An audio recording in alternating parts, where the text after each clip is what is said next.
Ms. Oxley. Okay, so the way we worked at the very beginning, the founder, Holly Fraser, she set this up herself and she created stickers that go on the book and they say, pick this book up, read it, and leave it for the next day. And at first we just got lots of second-hand books from charity shops and put them on the tube. And then publishers found out about it and they wanted to work with us. So now we regularly put new books on the tube for people to find.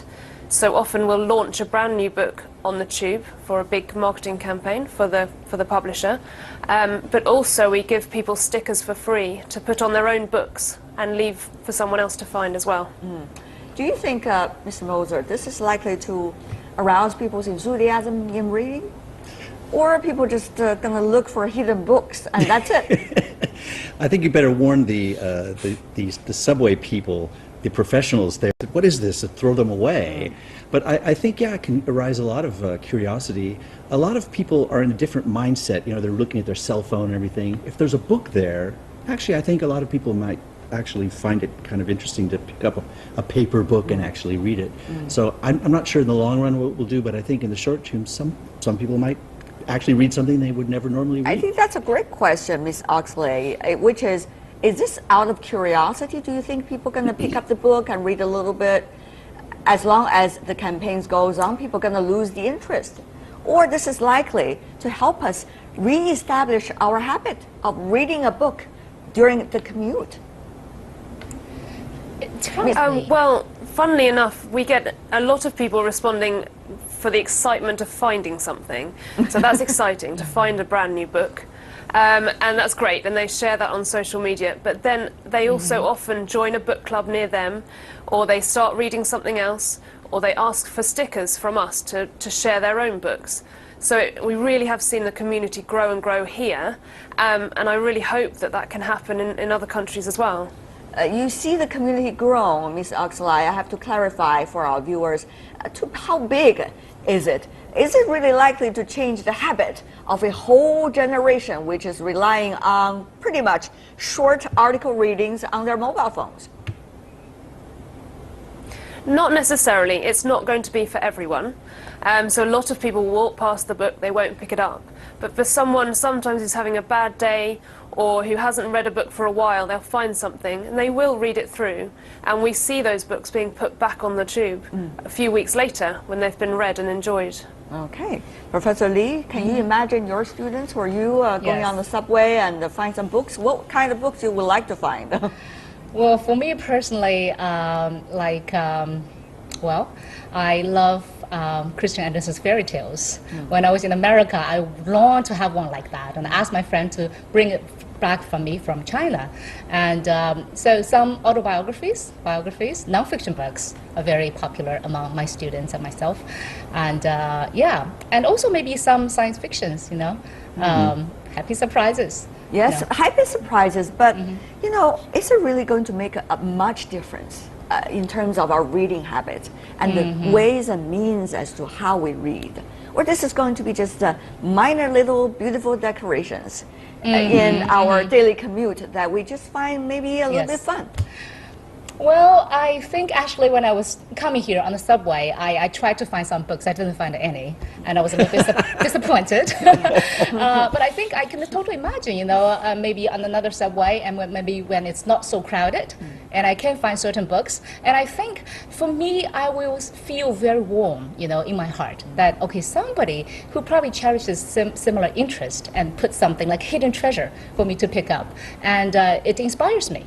And I feel like we all need certain kindness from some, even strangers. And maybe we can give certain kindness to others. And also, I think we all need encouragement from each other. You know? Yeah. Beautifully said. Is it about kindness? Is it about encouragement? How much is it really about books? Well, I think it's about the sort of the human aspect of reading a paper book.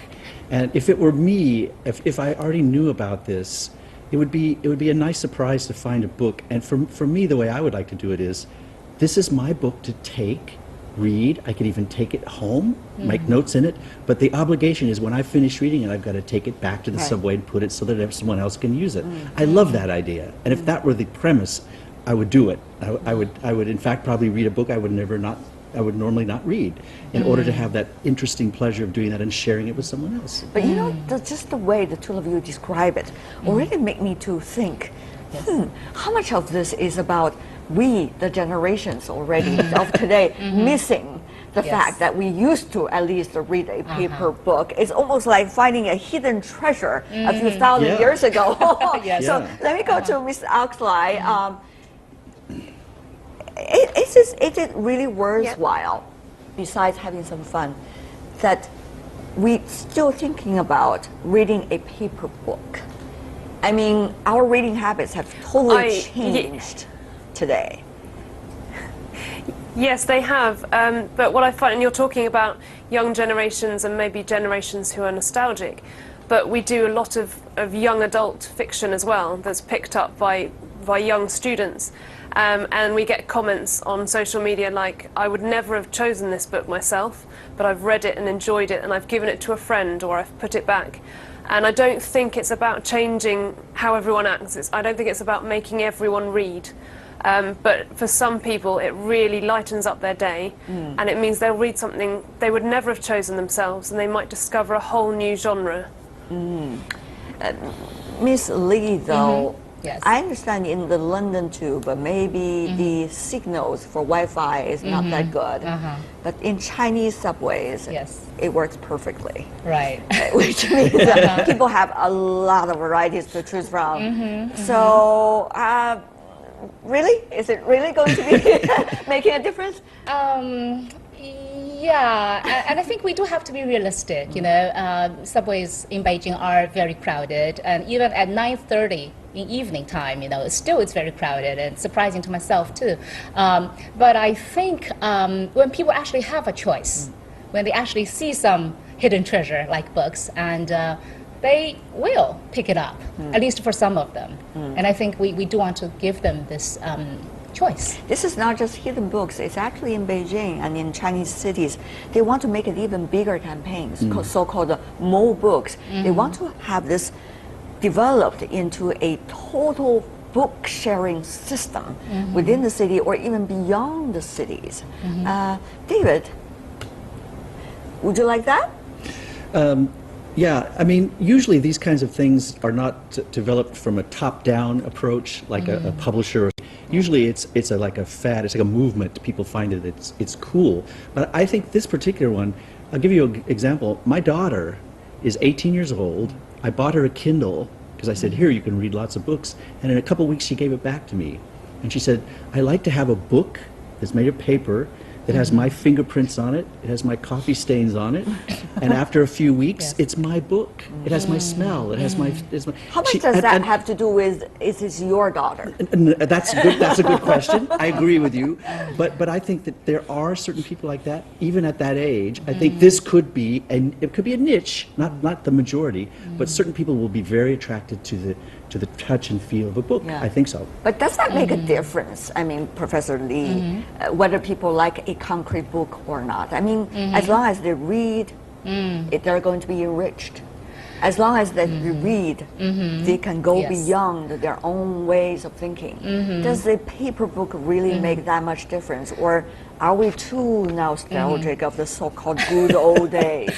Well, I mean, you guys are too nostalgic of the good old days. Let me just correct what I just said. Anyway, look at all this paper. Look at all this paper you're It's still using. here, yes, it's still here. As a backup, though.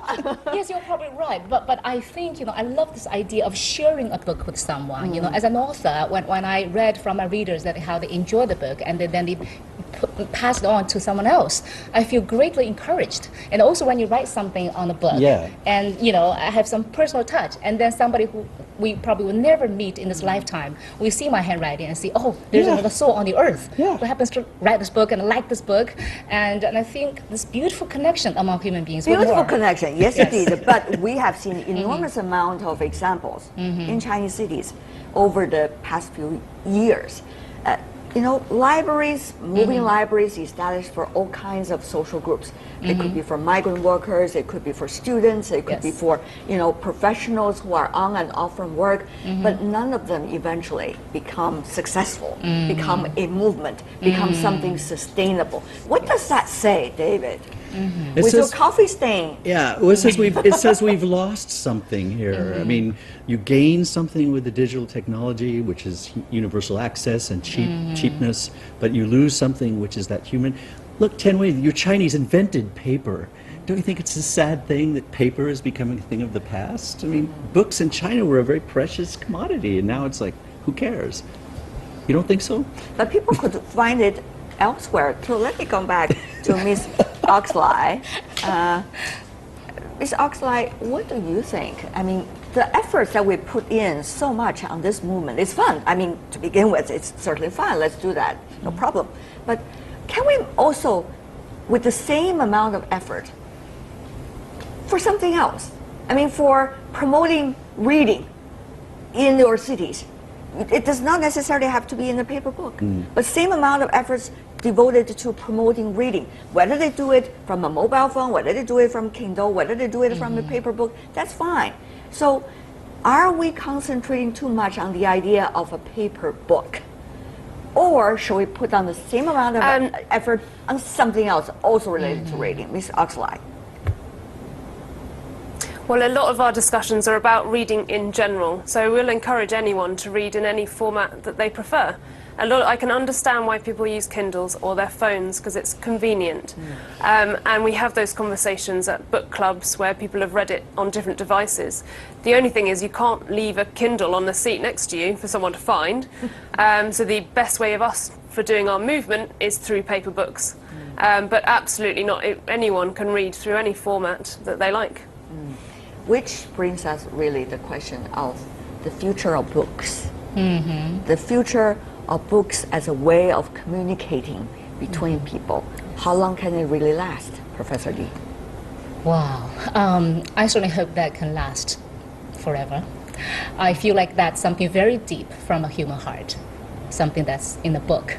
And this news, I think, started me to think that there is a new possibility, even at this time.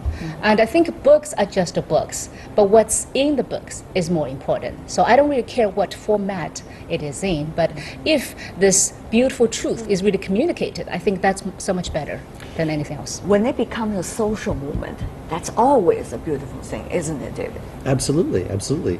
Anything that brings people together, even if it's a smaller group of people that still love books, it creates a movement. It creates it, and I think that for the future of books, there'll always be a need for certain books that just work on paper, like children's books. Yes, you don't want to be reading illustrations. to your child in bed with a digital book, right?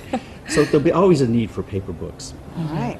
Well, interesting and beautiful discussion certainly we have today. I'm going to go off from work and try to look for some books in the subway. Somebody prepare for me. Put it up there. David Moser, Li Hua, and Cordella Oxley. Thank you so much for the three of you for joining us. Really You're welcome. appreciate it. Thank you. All the best in the subway. Yeah. That is all the time we have for today. If you'd like to see more of our program, visit our website. Just type World Insight CCTV News into your search engine or check out our YouTube channel. From me, Tianwei, and everyone on the World Insight team, thanks for watching. Tune in again tomorrow for more insights from across China and around the world. Good night.